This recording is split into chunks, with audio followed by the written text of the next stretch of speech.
All right, and we are here with Mount St. Joseph. This is our pregame interview in the first round of the NCAA Division III football tournament in 2022. Gentlemen, congratulations on making the tournament. Your first round matchup against Alma. We're going to start with head coach Tyler Hopperton. Coach, your opening statement. Yeah, ultimately this is our first playoff appearance for football since 2009. So excited to be here. Worked really hard. I was on that team, been playing or coaching since then, so it's been a long 13 years for me personally, but obviously for these guys too have been working really hard. So I've had a great season, obviously 10-0, facing another 10-0 team. Finding ways to win regardless of what that looks like is really the secret. So very excited for this opportunity and two hard-fought teams. Yeah, you mentioned it, two teams that are 10-0, and both two teams that were not 10-0 last year, not close to it. Alma coming in, I believe, 5-5 last season. You guys at 6-4. So we heard from the Scots earlier. What's been the big improvement for you guys over the last season or so that's led to the turnaround, the quick success? Yeah, from my point of view, we finished, ultimately getting whipped in our conference championship game. So, really I think we just had a change of mindset of, we knew we had what it takes, but obviously fell short in more ways than one to lose 4 games. So, spending all off season and changing that mentality, and our mantra has kind of been that one play at a time and get rid of those distractions. And at least from my point of view, that's what I feel like has changed since last year. Yeah, playmakers on both sides of the ball this year. You guys have excelled scoring the ball, and I'm guessing that's partially giving credit to the man sitting to your right. That's Josh Taylor, the quarterback. Josh, dual threat. You can pass, also over 700 rushing yards. Take us through this season from your point of view. From my point of view, the big thing, like Coach Hop said, was that one play at a time mentality. And he said a quote at the beginning, like in the beginning of spring ball, really. And it is, when big moments come, you don't rise to the occasion, you fall back on your training. So kind of going at it that way and like taking every day 1 rep at a time and just getting 1% better every day. The whole offense and really the whole team kind of took that mentality and kind of ran with it. And then in terms of our offensive line, they're the hardest workers on the team.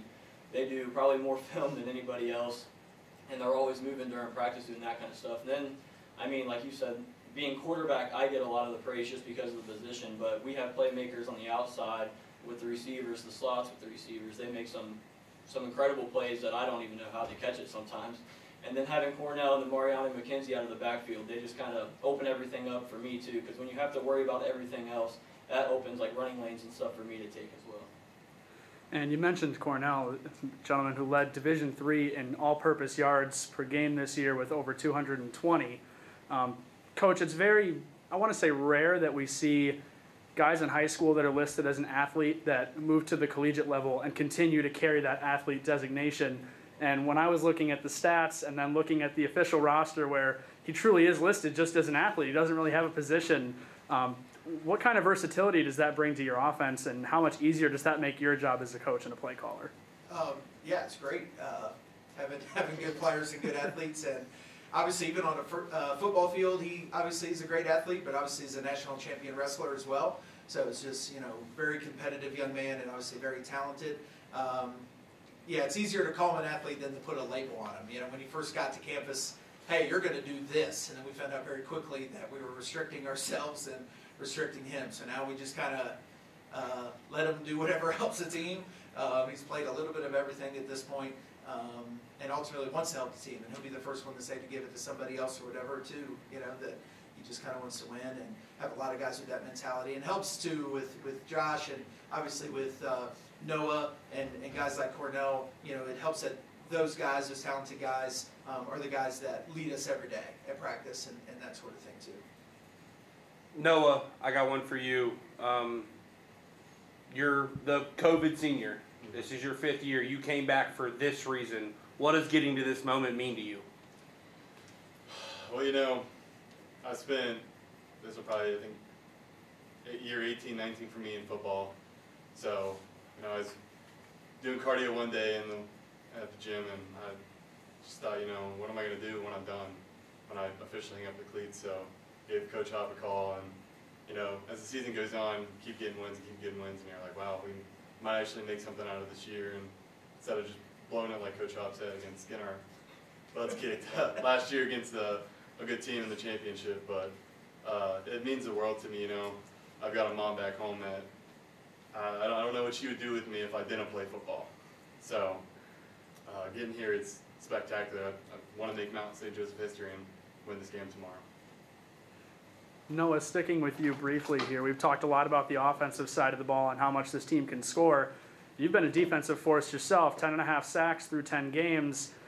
It seems like you're kind of one of the big leaders on this defensive side. Can you take us through, from your point of view, then, what this season's looked like from the defensive side of the ball?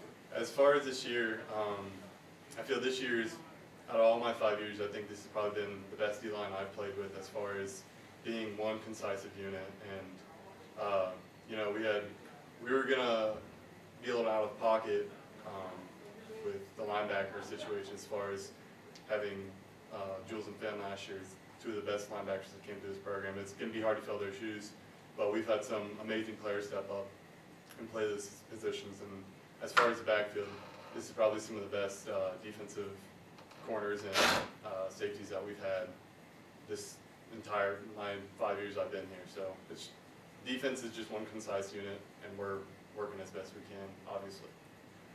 All right, and then Coach will finish up with one more for you. This is the first time in the history, I believe, of these two programs that you guys have seen each other, which, when you consider that a program like Alma's been playing football for 128 years, I find it a little hard to believe they haven't seen everyone at this point.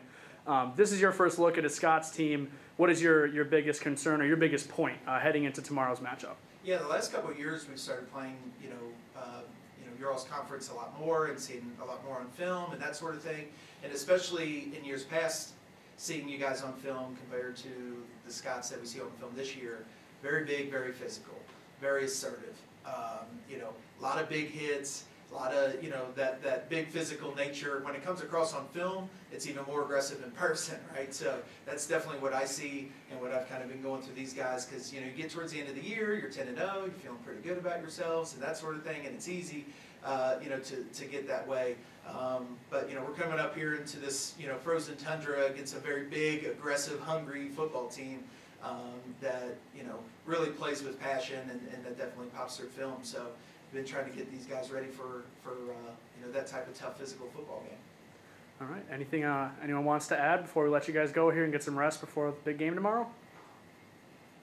Good, thank Go you. Lions. All righty, thanks everyone for coming in. This has been the Mount St. Joseph interview with head coach Tyler Hopperton, Josh Taylor, and Noah Hammond. Thank you guys, good luck tomorrow. Thank you. Thank you.